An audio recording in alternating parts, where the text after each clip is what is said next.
అందరికీ నమస్కారం.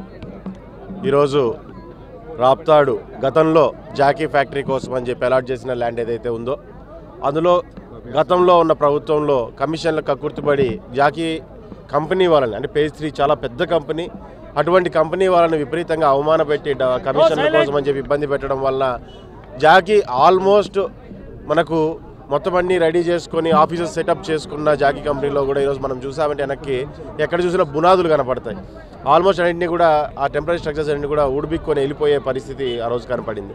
మరి ఇదే ప్రాంతాన్ని ఈ ల్యాండ్ని ఎట్టి పరిస్థితుల్లో దోచుకోవాలనే దాని మీద ఇక్కడ డైరీ పెట్టాలి, అమ్మ డైరీ తీసుకురావాలి, అది తీసుకురావాలి అని చెప్పి రకరకాలుగా చేసినప్పుడు ఈ ప్రాంతంలోని ప్రజలందరూ కూడా పూర్తి స్థాయిలో దానికి వ్యతిరేకంగా దాని మీద పోరాటం చేయడం జరిగింది. చేసి ఆ పోరాట ఫలితమే ఆ రోజు ఈ భూమిని ఎక్కడా పోకోకుండా, కబ్జా కాకోకుండా, ఈ భూమిని స్కామ్ కాకోకుండా నిలబెట్టడం జరిగింది.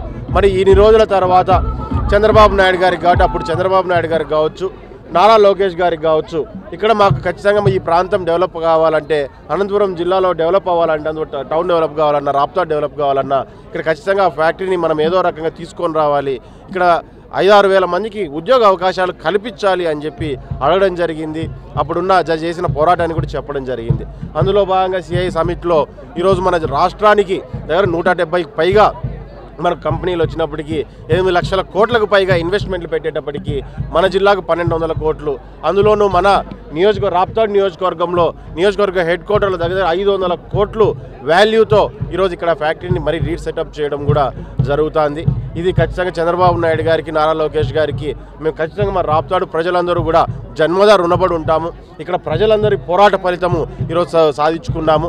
ఈరోజు ఈ ఫ్యాక్టరీని సాధించుకున్నాం. దగ్గరలో ఈ రాప్తాడు గ్రామం కూడా ఒక పెద్ద మహానగరంగా మారబోతోంది. ఇక్కడ ఫ్యాక్టరీలు వస్తాయి, ఇక్కడ ఒక ఎకోసిస్టమ్ డెవలప్ అవుతుంది. చుట్టుపక్కల ప్రజలు కానీ ఉద్యోగ అవకాశాలు కానీ కలిగినప్పుడు చుట్టుపక్కల ఈరోజు కియా దగ్గర ఏ రకమైన ఎకోసిస్టమ్ చూస్తున్నామో అటువంటి ఎకోసిస్టమ్ ఇక్కడ డెవలప్ అవ్వడానికి మరిన్ని ఫ్యాక్టరీలు ఎవరైనా సరే ఇక్కడికి వచ్చి ఈజ్ ఆఫ్ డూయింగ్ బిజినెస్లో భాగంగా రాష్ట్రంలో చేపట్టిన కూటమి ప్రభుత్వం చేపట్టిన ఈజ్ ఆఫ్ డూయింగ్ బిజినెస్లో భాగంగానే ఇక్కడ చుట్టుపక్కల కూడా ఫ్యాక్టరీలు తీసుకురావాలి, వచ్చి ఇన్వెస్ట్మెంట్లు పెట్టాలని మనస్ఫూర్తిగా కోరుకుంటున్నాను.